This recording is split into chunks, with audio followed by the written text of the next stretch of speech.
7-course series.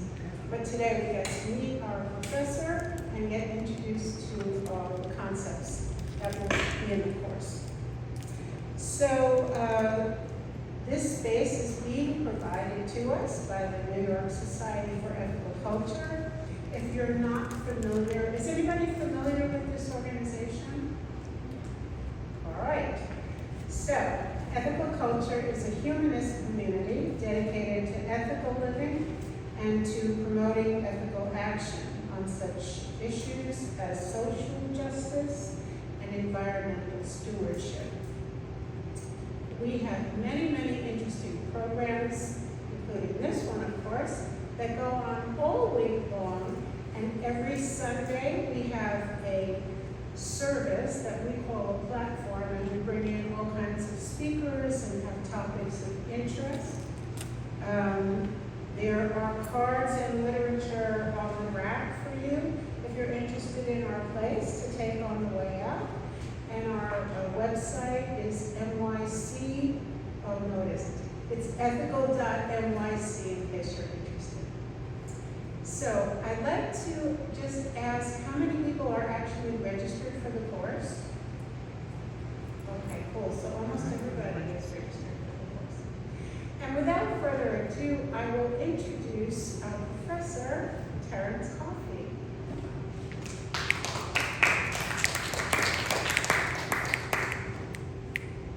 I had to go back and grab my coffee.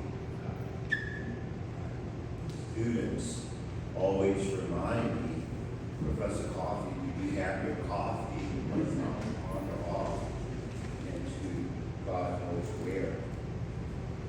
In my mind, I want to thank each of you for being here today.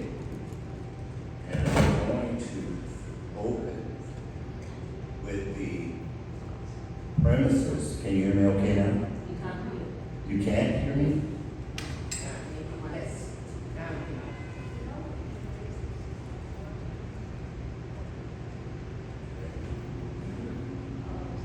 Is that better? Wow. The magic button. That's fine. That's great. It's technology at NYU.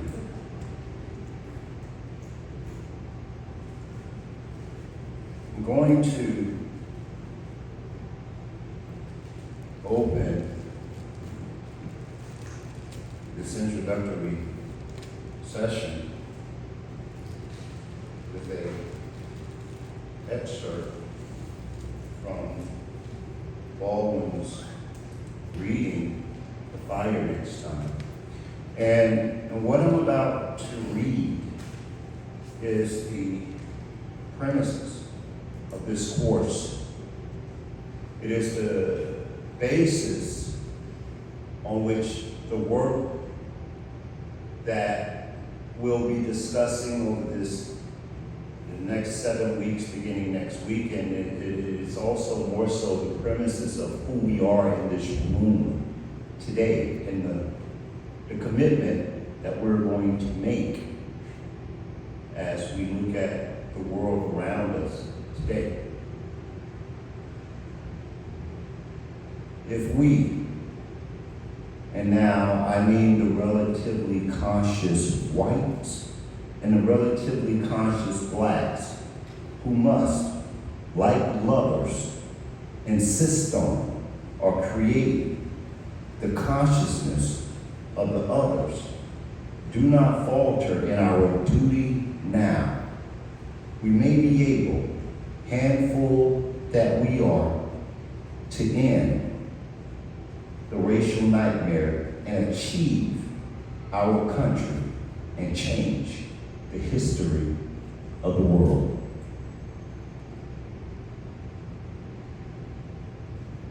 My name is Professor Terrence Coffie. I'm an adjunct lecturer at New York University and the founder of the Social Justice Network. My work as an advocate actually surrounds providing reentry services to the justice impacted community. That work takes place right here at the Ethical Society on the 5th floor, so we'll be looking forward to engaging with each of you as we set forth our agenda for the work that is direly needed in our communities. I want to add to that my work in this field has been highlighted in USA Today, Forbes magazine, and a list of other publications. I built a national platform surrounding these issues, which is also part of my work at New York University. And also there, I teach the graduate level course of diversity, race, oppression, and privilege to some of our most brightest young minds in the country on the issues of race in America and their role as graduates, as their roles as academias, and their roles as professionals in their respective spaces.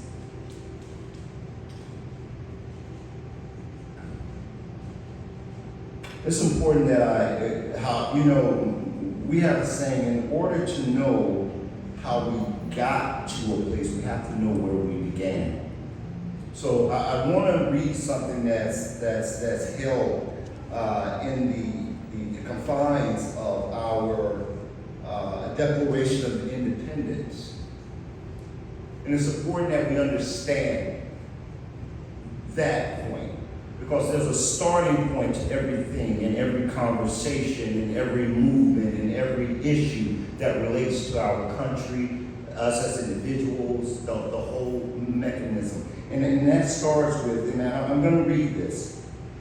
We hold these truths to be self-evident, that all men are created equal, that they are endowed by their Creator with certain unalienable rights, that among these are life, liberty, and the pursuit of happiness. And therein lies a conundrum for America. Because as these words were being written, as the ink was drying on that magnificent piece of literature in America, there were 3 million slaves in bondage. And it's important for us to understand, as the founders of our country created this beautiful document, we have to take in consideration the mindset. We have to take in consideration the scope of America.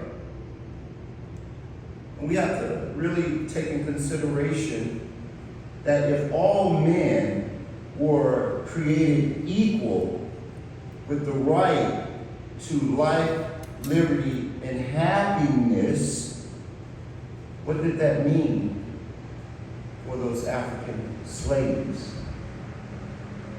Frederick Douglass gave a speech called I think it was referred to, what is the 4th of July to the American, to the Negro? Because in that space he was called on to speak up, probably in a space similar to this, with some of the greatest leaders of the time, and he was asked to speak on independence and freedom.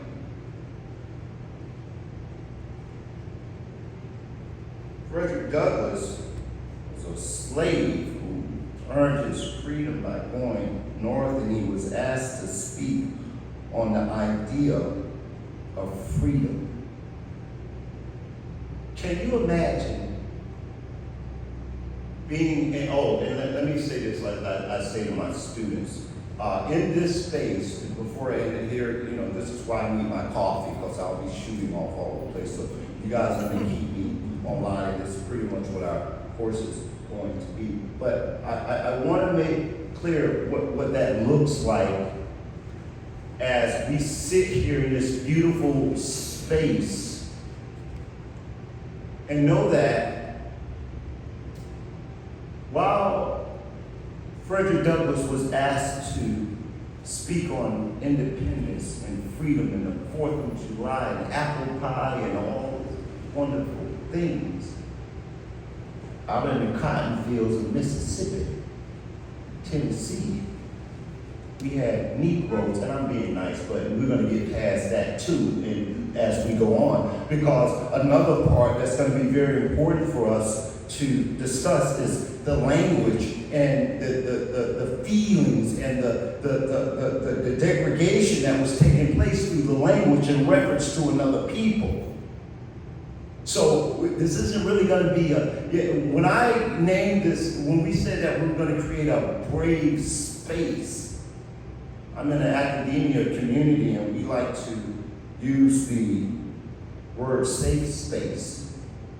Safe to say things and safe to express our opinions on different things in a safe way, safe. But what we're going to be creating here is something called a brave space. And a brave space, if you haven't caught it, it's going to be the ability to challenge ourselves to understand and be brave enough and courageous enough to talk about our role, our own biases, our own racist views. Conscious, and I love Baldwin, because Baldwin talks about the conscious and the unconscious. Now, Professor Coffie, did you just refer to us as racist? Did you just refer that in this beautiful space that somehow we have some racist tendencies? I'm not a Trump supporter. I'm not a proud member. I'm not with the right. I get it. But somehow Baldwin understood and knew that by the very fact that we were raised in America. Because this, I'm not going to make it clear again. He said, he didn't say only the conscious or unconscious whites. He also said the conscious and unconscious blacks. Because all of us have played a role consciously and unconsciously in the making of this world in which we live in. At some point during this conversation, I'm going to be able to hopefully help us identify how we have been influenced by a society that shapes the way we all see the world. And I can start it off now. And, I want everyone to be brave in this space when I ask this question.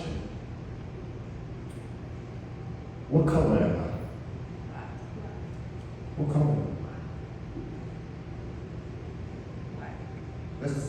Is everyone safe to say that I'm black?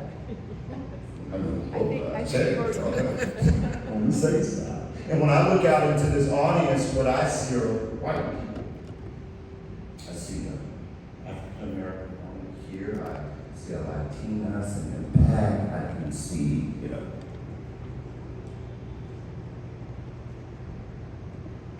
We're gonna play a little game I play with my students. It's to break the ice so we'll know where we're at. I'm going to put some words out there, and I want you to identify what race comes to your mind. Be brave. We don't need that. Ski. Come on. Basketball. Black. Football. Hockey. White. Baseball. Mixed. Black, I almost went Latino on some of that. They have a lot of players come out of the crime.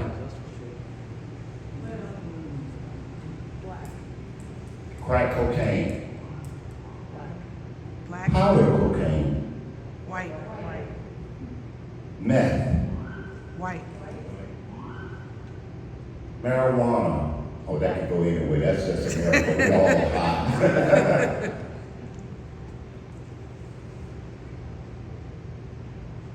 Can you hear me? Because I really have to do this part. It's better for me to do this. I can't stay stuck behind. Hear me okay? Yeah. Yes?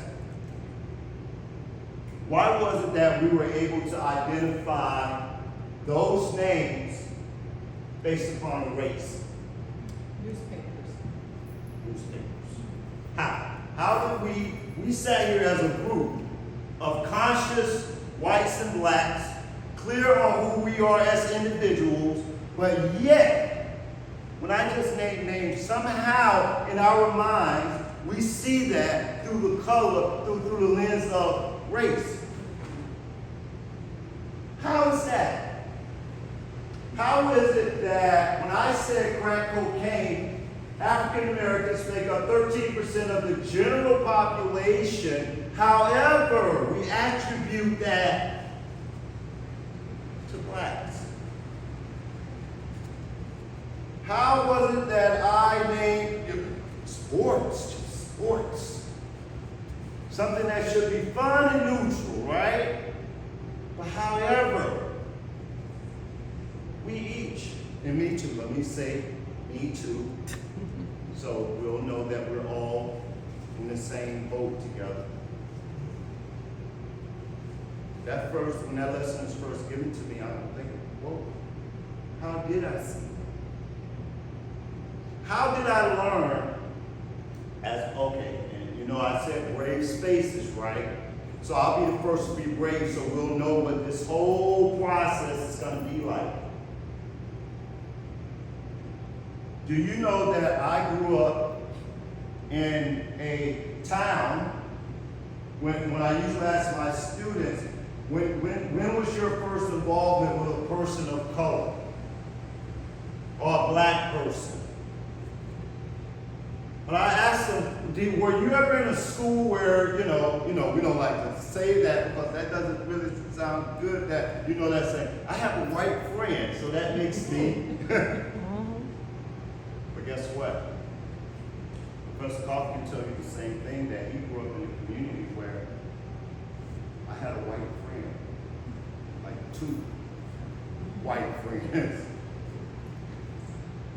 I grew up in a community, remember I told you it's going to be brave spaces, right?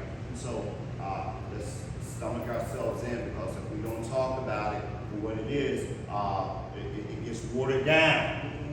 We can't water it down because we're the conscious. So I'm going to be all over the place, so pull me back to that thought. Because what Baldwin said, which was the key word, and I don't know if you caught it, he said the relatively conscious.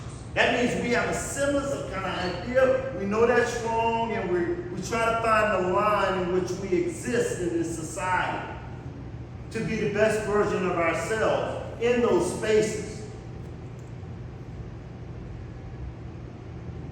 So in this town, I grew up in the South,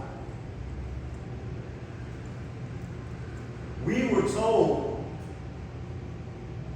as black children, there's a certain part of town you do not go to. That is considered white town. Anybody grew up in spaces like that? Where, in consciously, we know, let's do this. We know where white town begins, we know where white town ends, even here in the great city of New York, but we also know where the black town begins. Anybody agree with me? Just raise your hand, because we're going to have some brave spaces. We know. We know.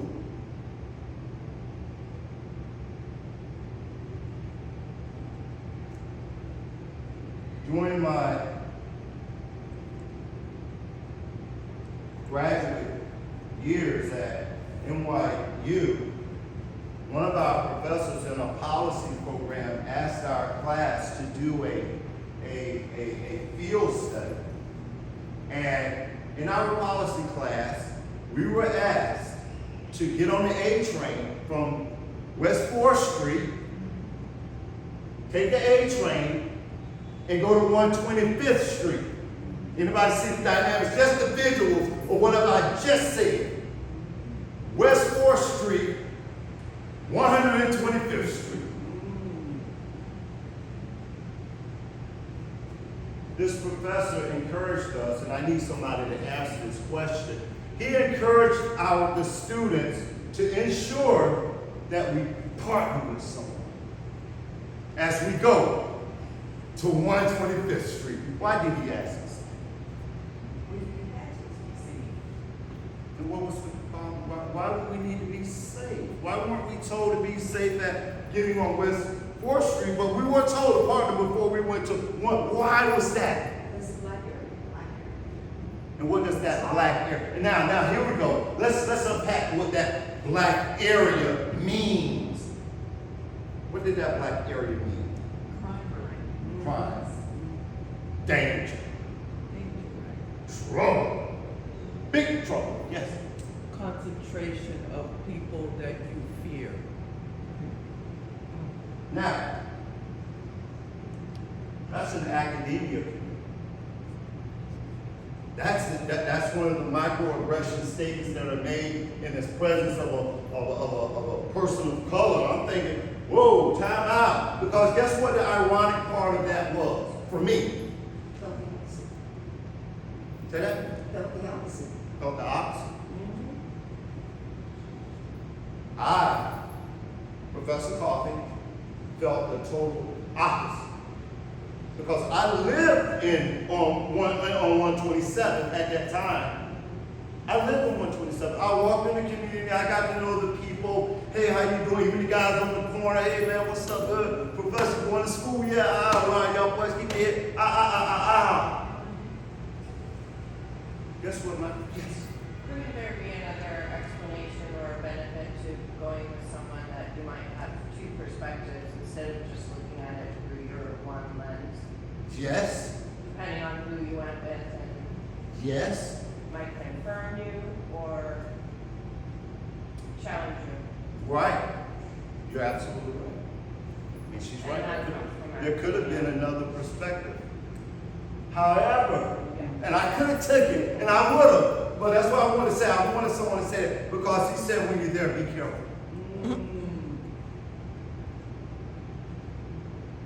Be careful. Now, the ironic part, as I was sharing, was that my fear did not come from going from West 4th to 125th, but coming from 125th to West 4th. But Professor Coffie, you were in a safe environment where the nice people live.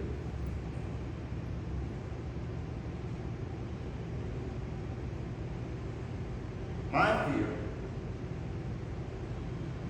is that when I walk from West 4th, go around by the pizza shop, head over by Bob's Library, coming down by Bob's Library, heading in.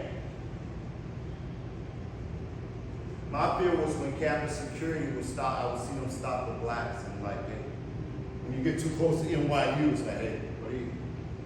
Come here. You saw this, I mean, just. I saw it when, let's make it real, all right?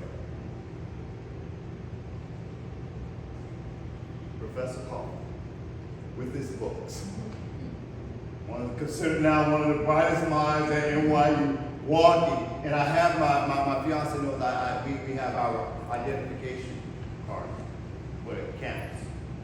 Do you know I wore my identification card around my neck Not for the, because for the identity. I'm a student here because I had my white colleagues and my white classmates who just, with their books, But for me, guess what my ID was? Somebody tell me. Please, you know what my ID Your was. hedge of protection. It was my protection. I didn't. I wasn't comfortable with the idea of freaking talk of progressive race, progressive movements in the United States, and at a liberal school, and everyone's open mind. I got the idea of it. I wished I could have said that I could just walk on campus and just walk into the student lounge, and the campus police didn't slow down when they saw me, and I purposely would kind of like do the, so you can see my ID. And guess what I was thinking? As Baldwin says, I'm going to use that bad word.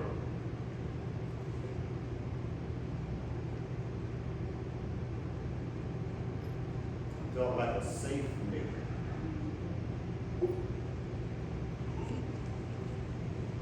Isn't that what Baldwin said? I love Hollywood. I love that Hollywood committed itself to telling the story of James Baldwin through the documentary, I Am Not Your Negro. But that is not what James Baldwin said. James Baldwin was probably one of the most prolific writers during that era. And if he wanted to say the word Negro, he would have said the word Negro. He would have. He's just that good. But what Baldwin was doing, I don't know if you guys saw the video we made for this course. Baldwin said, I am not your nigger. Because that's at the heart of it. That's at the heart of, it's at the heart of where we're at today as a society. You want me to tell you how I know it's at the heart of where we're at today as a society? Because it was in 2016 that each one of us saw the Proud Boys March in Charlotte. The Tiki Torture Marches.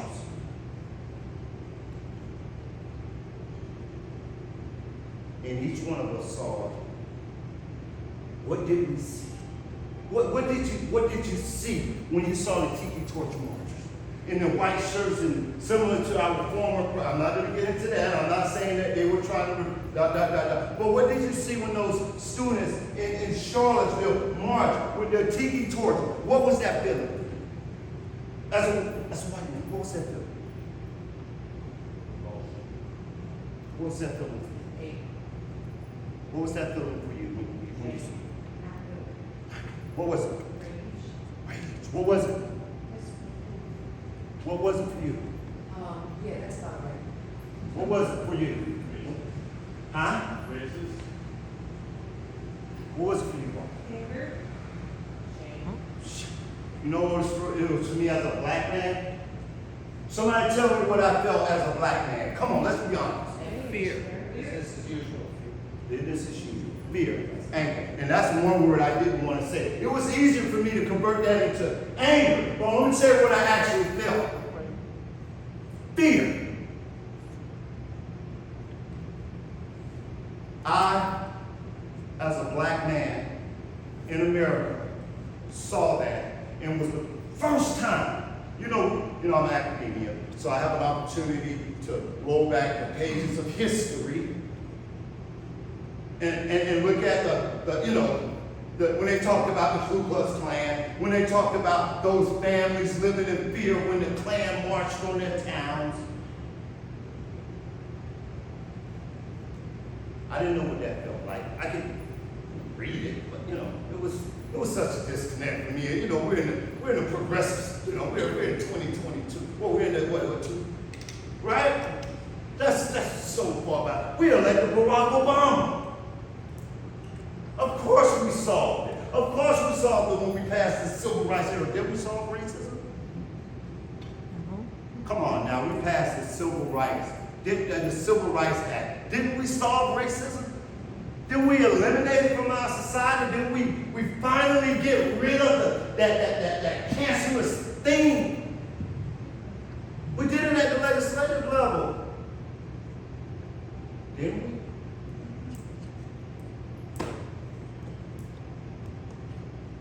I sat in fear. Guess where I sat in fear at? Guess where I was at physically when I was sitting in fear?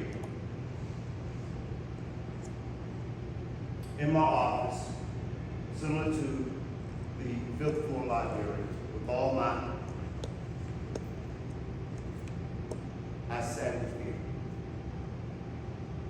Because this was happening in the enlightened spaces of the academia community. I sat in fear in my office, afraid to walk out. Because you know how the mind can, I don't. Guess how I ended up leaving out of my office?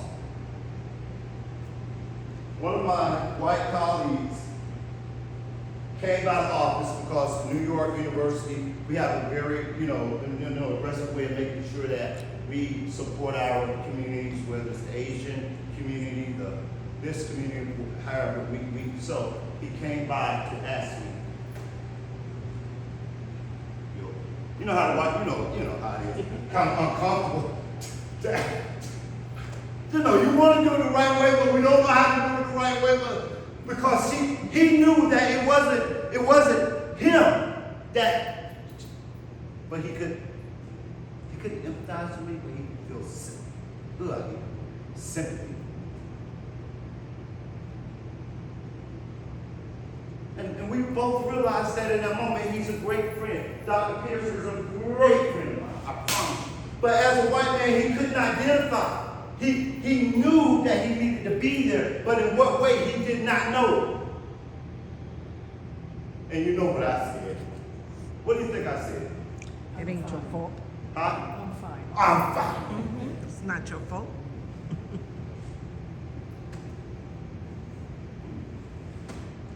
I'm sorry.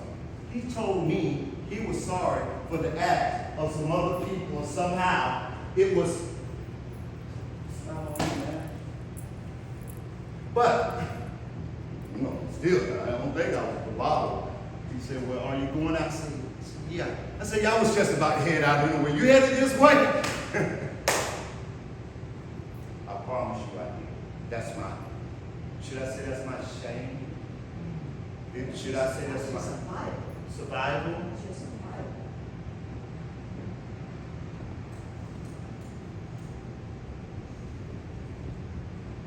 We're gonna take a quick journey through history right now.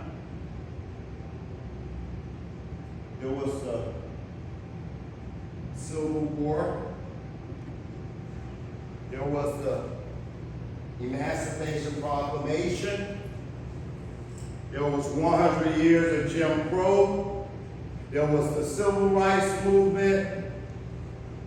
There was the election of Barack Obama. There was the rise of Donald Trump and a new neo-fascist movement that it has now been reported that in the last 3 years, we have had more uprisings of far-right hate groups in this country. As we sit here in this beautiful space, speaking to one another.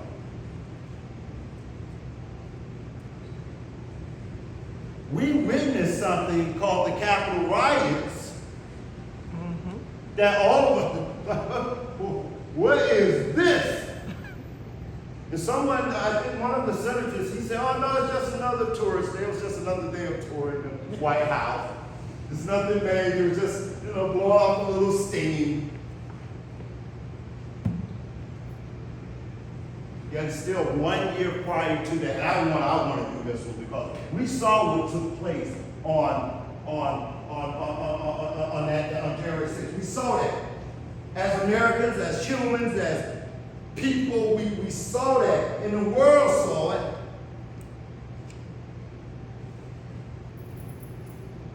One year prior to that, there was a march on Washington, by blacks who were going to stand up for civil rights and equity and equality and all those beautiful ideals.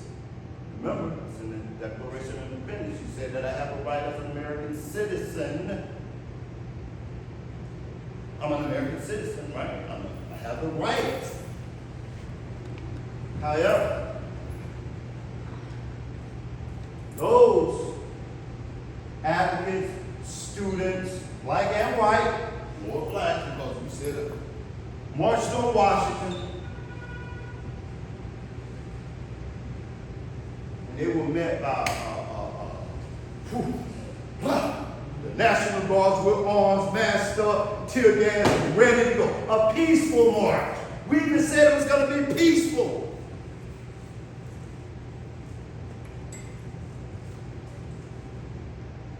Now everybody be brave for me.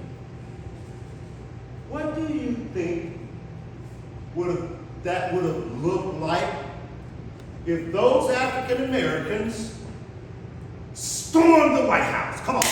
Throw it out there. Come on now. Let's whoa. Come on. A blood. What would it Great be? massacre. What would it be? Tell me, Bob. What would it be? Oh my God, we would have had the greatest. Oh my God, can we? No. Let's do this. Let's do our visuals. Can you imagine in your mind right now? You're looking at TV. We're looking at the television. We're seeing these black people, and we're seeing them kicking them.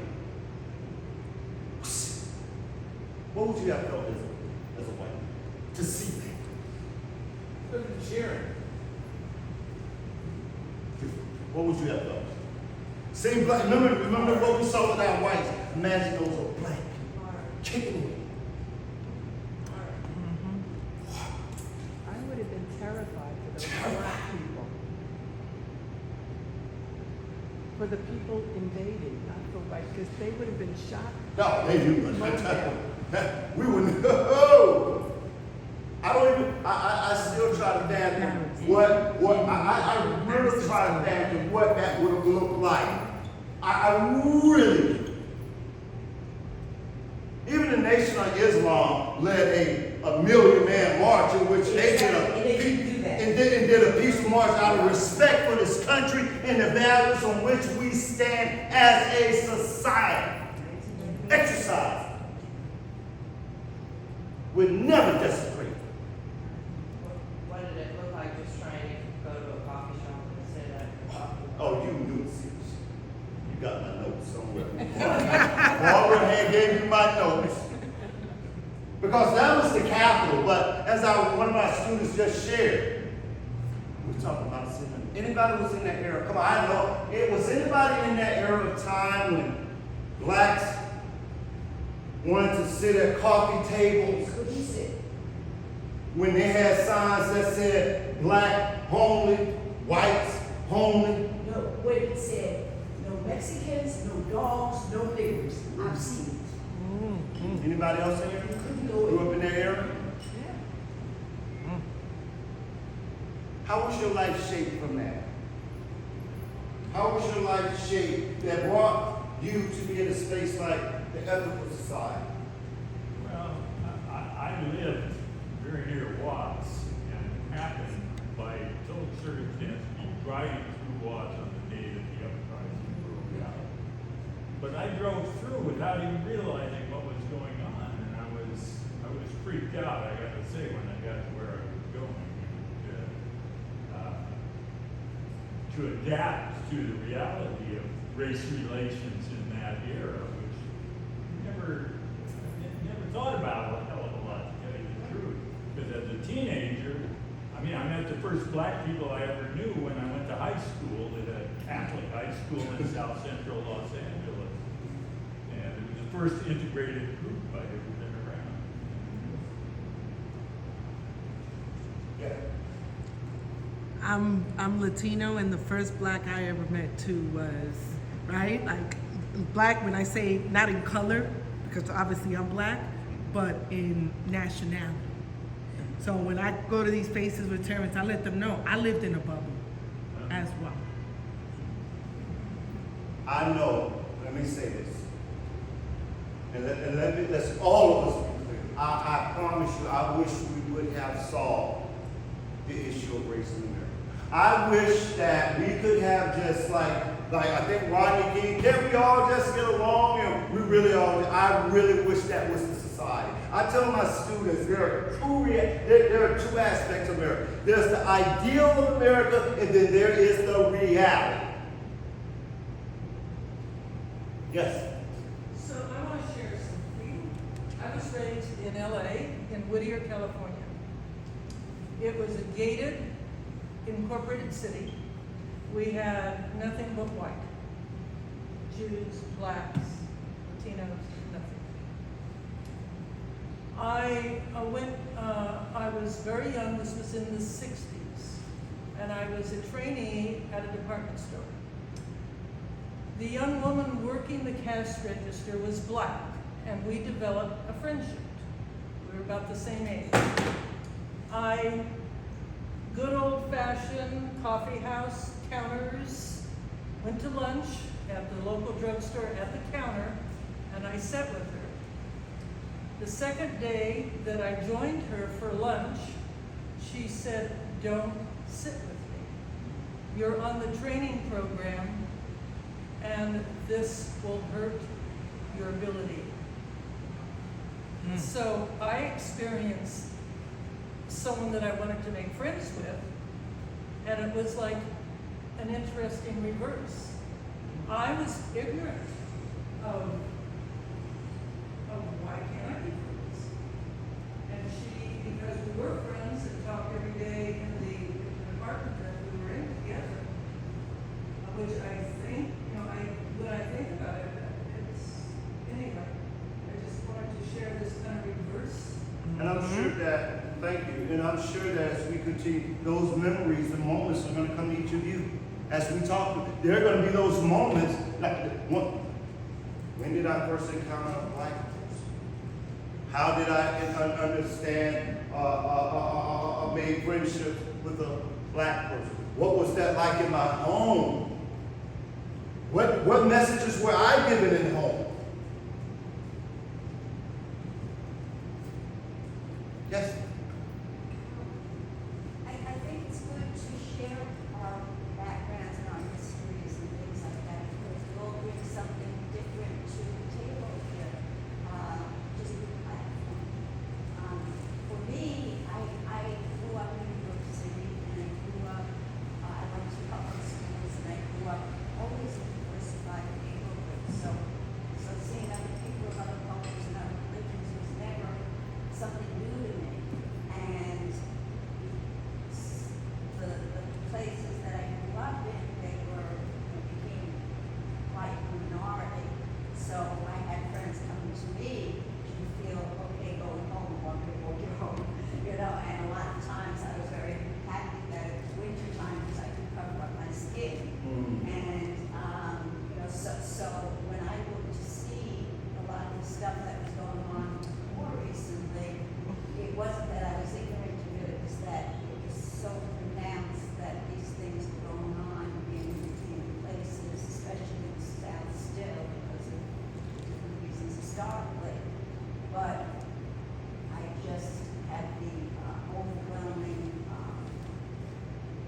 way of thinking that I want to keep is that not to have racism for anyone. So I think that that's my over and above way of thinking. And I, Because we don't have racism for anyone, it's not good for anyone. it's not good. Dr. King said something. He said, injustice anywhere is a threat to justice Exactly, that's what I was everywhere. trying to get to. I'm sorry, could you repeat that? I missed it. Injustice anywhere is a threat to justice everywhere. Dr. Martin Luther King Jr.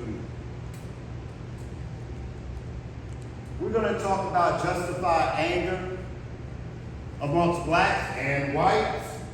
We're going to talk about microaggressions. We're going to talk about systemic racism, because my students have a belief that somehow, you see this podium, if this podium was a system, it just popped up out of the ground and said, I'm just here. It did. It was built by someone built this. Redlining systems that ensures that we keep them open, keep us over safety, voting, all that stuff.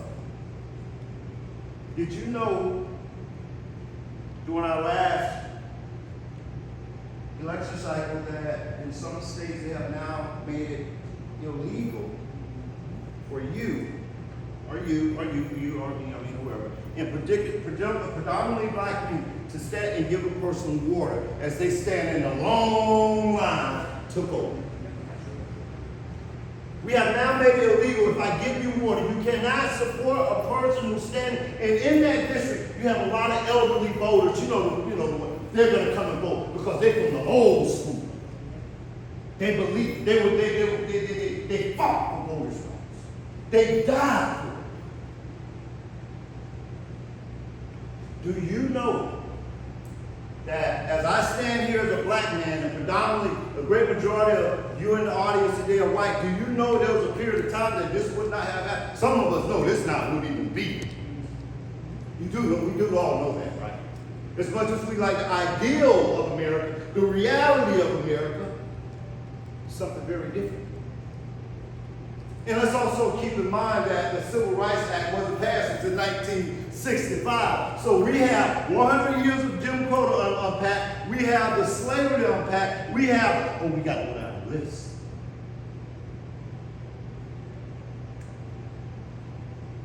Here in probably one of the most liberal states in the Union, we feel safe in our own communities without, we can. Come on, y'all. We feel safe in our spaces, which we do. We can look at, I've been working with Marlene at the Amsterdam housing projects, a little bit from here. And we can see wealth and poverty. Clearly, come on, we can't be blunt. Listen, we can't be, okay, I gotta put my glasses on because sometimes I'm blind, but y'all get what I'm saying. We're talking about something called generational poverty, passed on from one generation to the next. We said, well, those people should have worked harder, and it's American, but let's unpack that.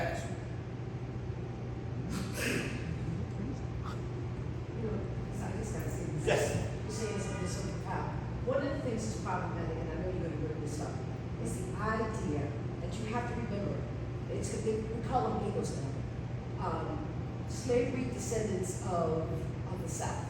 Because when we see black people, we always assume we all been enslaved. We all didn't come that direction. My family comes from the Caribbean. That's an immigrant relationship. And so what's critical about that is you got to remember, when you're coming into that space, you have a group of people that never went through the immigrant system of shift. You got a whole group, that's why you got the Harlem the way it is, because of the Renaissance. That's critical to understand, that they never were allowed to have an immigrant relationship to that level. Then systematically on top of that, that was embedded upon them. And that's why you have the group that you're having this conversation with. That's critical to understand. So I know you're going to unpack that. Yeah, we're going to. But that's critical because now we're talking about the multiplicity of blackness. That's it. I don't know. That's how racism is. My white students, y'all gonna realize, I know y'all gonna be like, whoa, you mean they cool? Do you realize that racism was adopted within the black minority communities against one another? Yes. Who was lighter, who was blinded, you was here, you was from there. The colorization. We're gonna unpack that because it's like, oh my God, what the heck? Like I said, well, this is a lot.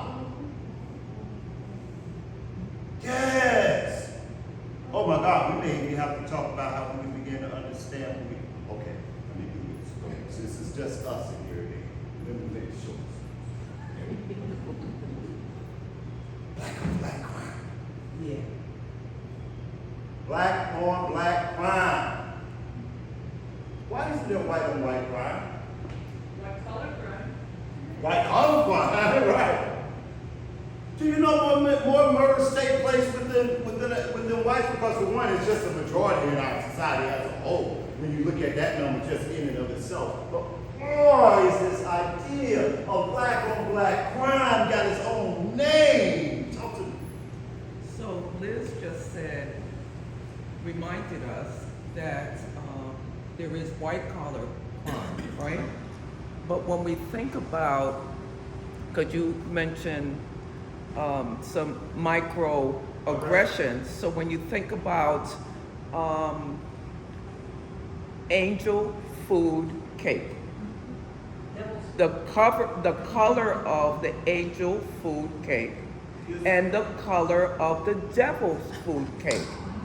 And there are many examples like this that's pushing the entire idea of how bad it is and how dangerous it is to be black, to be near black people, to be near an Afro Latin person. So. Yeah. And let me say this. So this daunting task that we may feel is before us, I'm going to share with every one of you. I promise you, we're not going to solve racism. Let's not even think for an hour of a second. As we sit through this course the next 7 weeks, we are not going to solve the issue of racism in America. Racism is an intricate part of America. Let's just be clear. And then you'll say, well, Professor Coffie, we're not going to solve the great issue of racism. Then what are we doing here? We're here because we're going to make this world one bit better for the generation that will come after us. That's our goal. Because as you all know, we're actually sitting in a better space because of individuals who came before us who sacrificed their lives. They made this world a little bit better for us to be in this space for the next generation. Will America ever live up to the ideal of that great piece of document that all men are created equal? I know I don't foresee myself being here when that happens. I'm a realist. I like the ideal, and I'll work towards that for my children, your children, our future. That's what we're here for today. We're going to be able to unpack what role do we play? What role can we play in making a difference in the future of America? Period. We're going to leave this space a little bit better than it was when we got here. Because as much as many of you have shared, and I need somebody to be honest with you, whoever thought that in 1965 we would truly have a black president? Never. Come on, let's be honest. No, I'll be honest with you, I didn't. Because of that, and we used to make jokes. The black community used to make jokes about, in the Fred, anybody know a guy named Red Fox? Oh, hey, you big, that mean, we see a president, somebody gonna pig something. We made jokes. It was the butt of the joke. That's the reality. And you don't have to tell me because I'm black. I am African American. And I'm honestly tell you, I thought when Barack Obama got elected, I said, oh my God, he's gonna be assassinated. I just knew it was gonna happen in the first one. He was gonna be so. I did, I'll be honest with you. I mean, I didn't want that. We were all a part of history. We saw history. We lived that. We lived history. But I need to tell you, as we were living history, I said, oh man, like, Joe Biden's gonna be president. I promise you what I thought. I know that's bad for me to say. I'm sorry. I'm supposed to have more. I know. But I had a very different view of America as it assassinated its own white. Well, JFK was Catholic Irish, so that was a whole big thing. And y'all with the white people who was Honestly, who was cat? Y'all got y'all own stuff with y'all.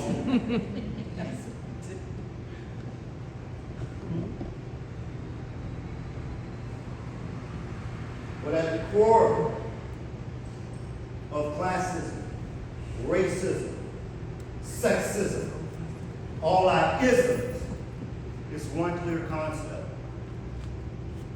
I am better than you. Look at each and every one of them. I'm better than you as a woman, as a man, because you're a woman. I am better because I'm straight and you're gay. I am better because I'm black and you're white. I am better. We can do. That's all that is. That's at the core. Let's not be confused about the dogma or the language and all that stuff. Because it's going to be important for the conscious. I've always said it, the conscious. And let me say this so you don't think that I'm even going to solve what each of us are going to have to deal with. Because consciousness is this.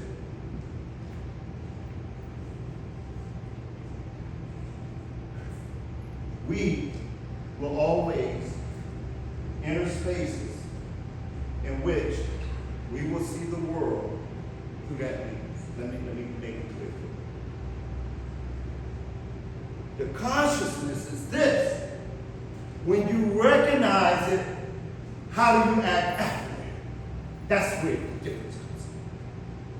Unless I tell my students, as we engage, as they engage with clients, as we engage with different systems, we have to be able to unpack our own biases and issues as we engage in those spaces. We have to. Because if we don't, what we begin to do in our unconsciousness is begin to, in our biases, undetected, unknown, unseen, we just think, that's the way it is. And we engage in this. But the consciousness, when I become aware, how do I act from that moment forward?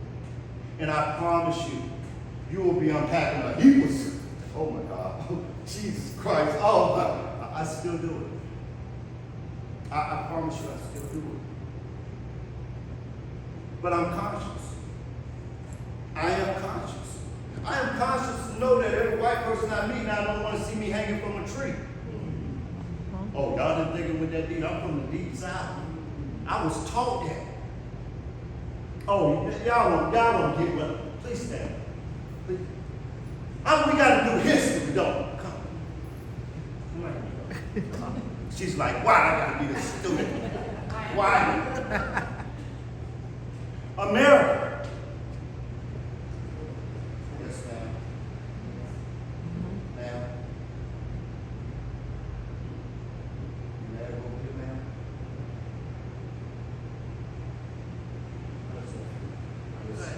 Not. That's consciousness. Why does it feel? Because of your shape, you're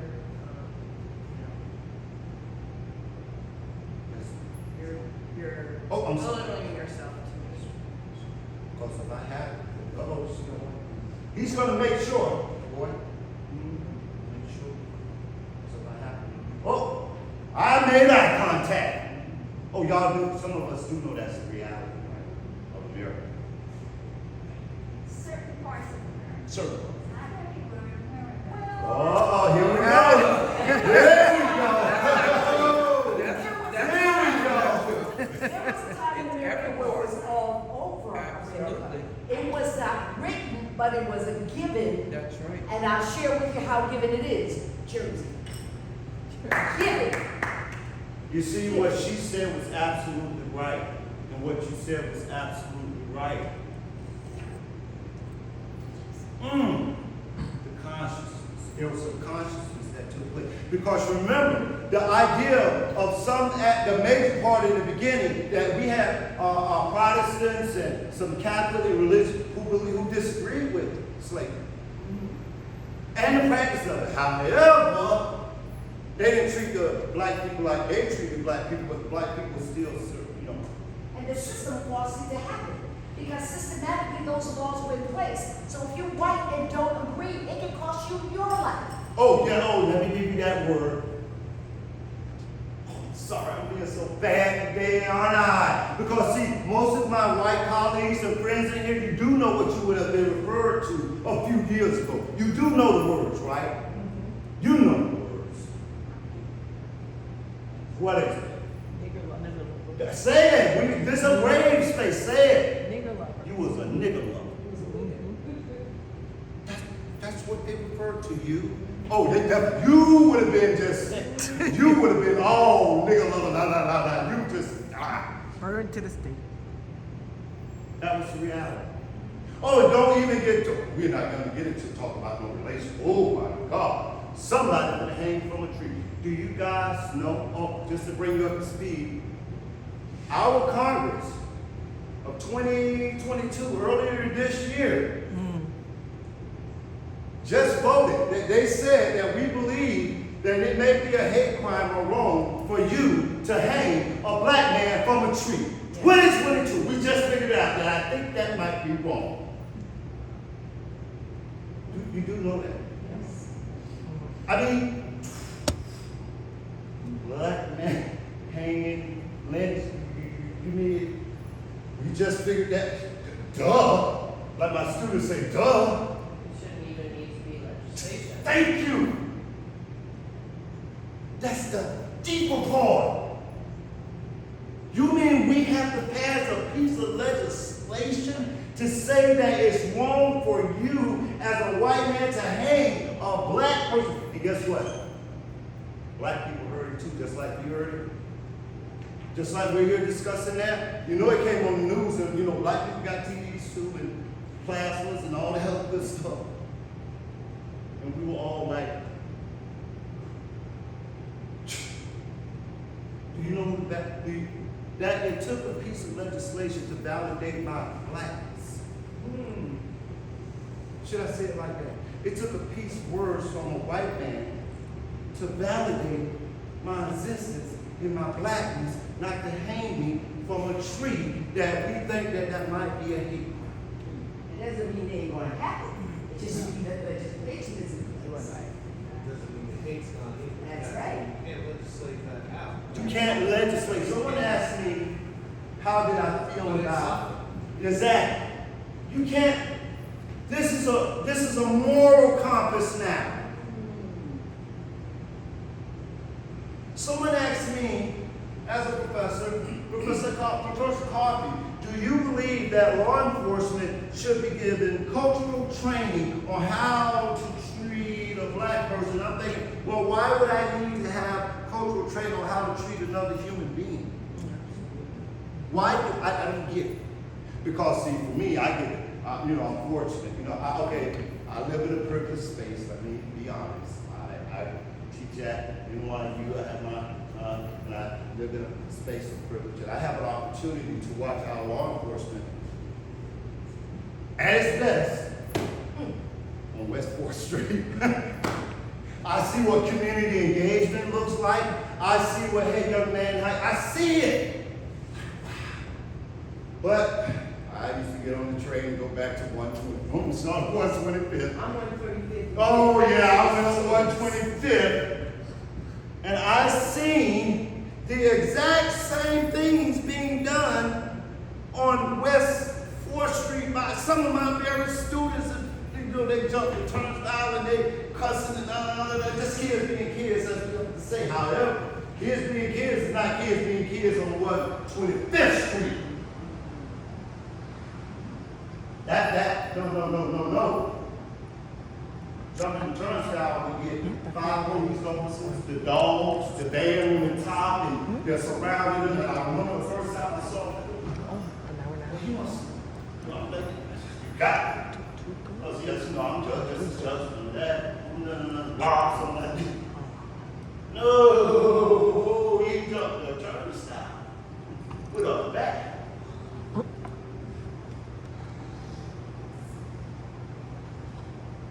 That's what we're going to be unpacking. And I'm going to say to you again, as I started this is not no safe space that we If you want, I'm saying it to you now. I told Barbara when we spoke with this, I said, Barbara, this is not going to be a safe space. I'm sorry. I don't do safe spaces. I do not do safe spaces. There is now a time that we have to be brave now. Brave enough to say when something is wrong at the expense of what my friends. At the expense of what a system may say. That's the reality. Am I calling on you to come out of your comfort zone? Yes, I am. I'm telling you now. All the stuff that you hid away, you want to kind of push over there in the corner, in the deep recesses of our belly to make sure it doesn't never see the light of day. We need that out of you. Because that's been the problem with America. We've been trying to have all these politically correct conversations. I'm an African American, political correctness for African American. I'm a black African American. What else? What's some other names? I'm trying to think of other names we get for the political correctness. Well, now it's the BIPOC. Yeah, I'm a BIPOC. I'm a BIPOC. So any given day I can wake up trying to figure out who the hell I am, what to identify how white America. So okay, I guess I'm the BIPO, whatever the hell that is. What is it?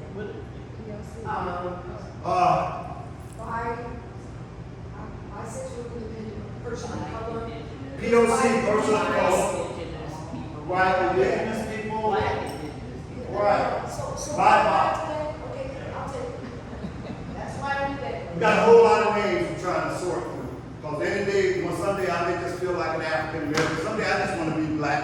But I don't know how it is. So I figured it out as we go each day. It will ask for you to be empathetic. It will ask for you to be able to identify and place yourself in a point in history in your life that you felt that uncomfortability that I feel as a black man. And I want you to ever tell me, well, Professor Coffie, I can't identify with being oppressed. I cannot identify with being marginalized. I cannot. Well, let me say something. Life, anybody ever try out for the basketball team, cheerleader team, didn't make it? Anybody? How did it make you feel? Relieved in a way. For that particular experience. But Deflated. You? Terrible. Yes. Now imagine feeling like that all the time. Yeah. Take that one moment and imagine what that transaction that just happened with imagine that happened day after year until it becomes, oh y'all, I know y'all really get this, it becomes normalized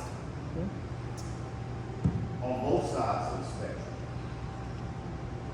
And we need Because to remember, yeah. we need to remember that New York State had a very, very large slave trade.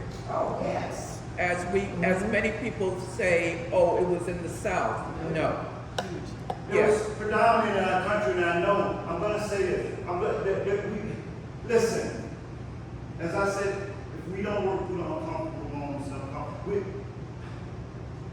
we have to get to the other side of that. We have to, because it's been the Kiwi heel of America. It's what has stagnated, because some of them have been afraid to ask the questions. I don't know what to ask. Some of them said, if I say it, it's wrong. That is gone. We have to remove that out of this space. We have to address it. We have to talk about the elephant in the room. We can't. If it was a huge elephant, all of us against the wall over here. What's your name? Joel. Hey, Joel, how you doing over there? You okay, Joel? Yeah. Let's go down this. Hey, Coach, wait a second.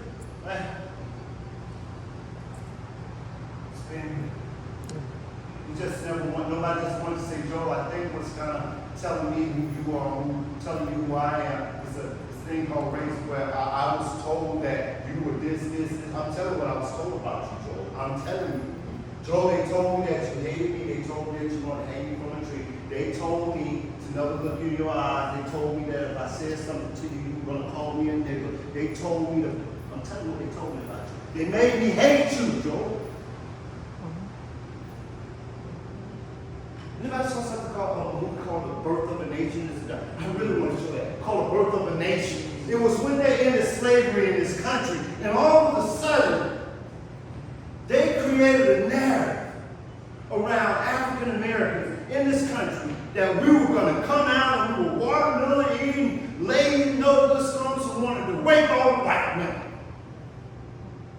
Struggle. Do you know that documentary gave rise to the Ku Klux Klan? Absolutely. Do you know that the Ku Klux Klan was seen as the salvation and the defenders of the great white race? Do you know that?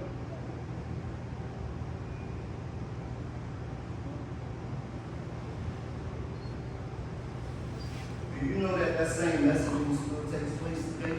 Do you know on the 2016 campaign who was going to build a wall in Mexico to keep out all the drug dealers, the rapists, It was built on a platform of fear-mongering language. Do you know Started building that. Do you know in 1993 the same thing happened with a guy named you might know called Senator Joe Biden for something called the passage of the 94 crime bill that labeled young black men and women across this country in poverty-stricken communities like Amsterdam. They referred to them as super predators. Fear-mongering language that we have to lock them away because if they don't, they're going to come and knock you upside the head and knock Joe upside the head and they're going to kill you and we all said, go it. That's how that was done with legislation. A narrative led to legislation that still governs our criminal justice system right now, today. Senator Joe Biden. And I voted for Senator Joe Biden because what option did I have? I'm sorry. I went with smoking Joe. I was appalled. Oh, and I'll look at some point and say I'm going to print the article that was published by Forbes in USA Today where Joe Biden actually, I had to straighten him out about some of the things he said in relation to that and how he fixed his system today. Because everything that I just shared with you over the course of the time we've been here has brought us to right here and right now.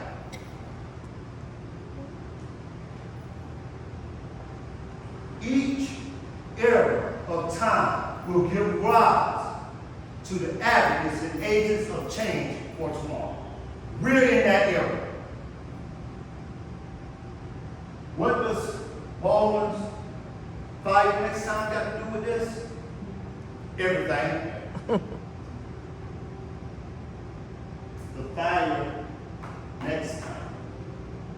When Baldwin wrote this in 1963, Baldwin's writing is actually called like a prophetic analysis of America. It was like he was looking through a crystal ball and seeing America years from now and what it would be and what would that look like for America. And he knew, he understood that the salvation of America would not come from black America and black movements. It would not come from white America, white liberals. It would actually be those two lovers coming together. That's why he said, we are the salvation of America.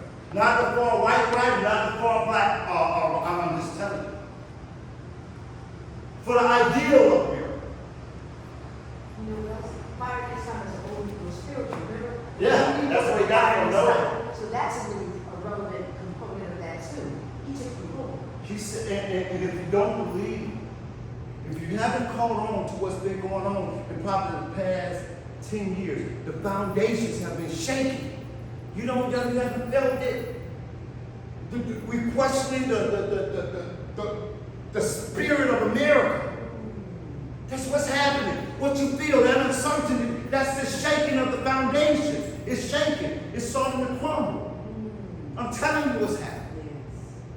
It's giving rise to the women's rights movement. Women raising their hands to holy hell in there. We had a... Don't get me on the Supreme Court. Do not get me on the Supreme Court. I have respect for that. Anybody remember the hearings, the confirmation hearings? And each time it was brought up to them about Roe v. Wade and what we would do and how we would never touch that. It is the foundation of our society. See, that's so important to us. Because, see, what we do as black folk, let me tell y'all, me, I'm a black woman. You do it to that white woman, if you do it to her, you'll come here. I do that. I'll just note, we got a black male president before a white woman. And, you know, that's how far America had to go to avoid having a woman president. Those are the statements we're going to have. But you know what they did too, is during the women's suffrage, who was it? It was Frederick Douglass to help support that. And it was the suffrage movement that had a choice. What was their choice? Black women vote or their vote. They gave up the black woman to get Tennessee so they get the suffrage passed. That is a historical relationship. Susan B. Somebody's got to go under the bus. Susan B. Ain't I a woman? Ain't I a woman? Is that what she said? Because she identified with white women as being a woman. Now let's not get that twisted. They really don't want her to get that speech. So y'all, hold up. We don't want to confuse your Negro issue with this issue over here.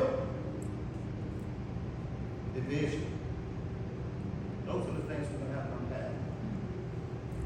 Even in our own movement for equity and equality, we have to unpack it.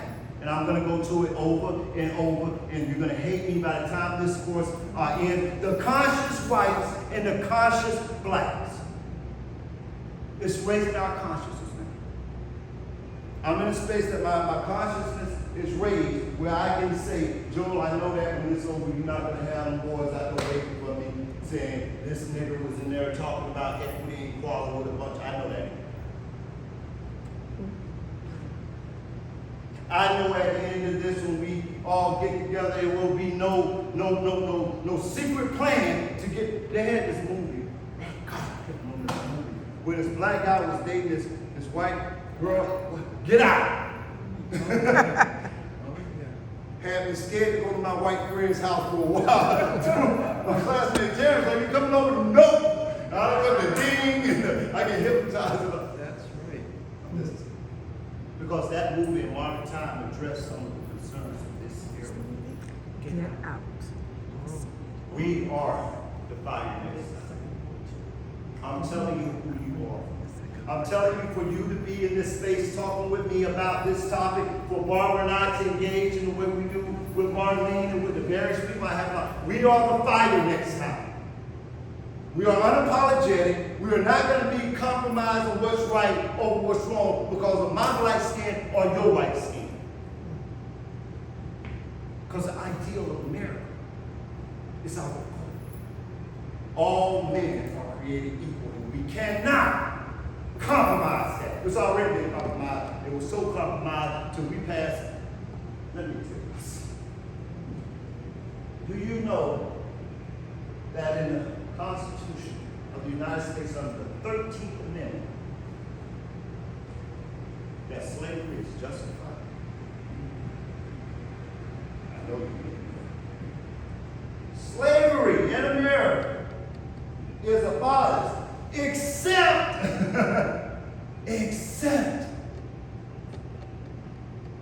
unless a person is solely convicted of a crime. Do anybody see that conflict? That we, as a country and as a society, eliminated one of the most atrocious acts of humanity. yet it's still somehow just. In our Constitution, we didn't try to hide it under the table no more. You know how they kind of create loopholes or something like that? That's what it says explicitly.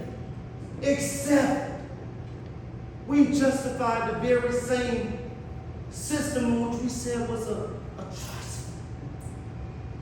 And do you know that the criminal justice system that we operate under today is built on those very premises? I hope you all know that.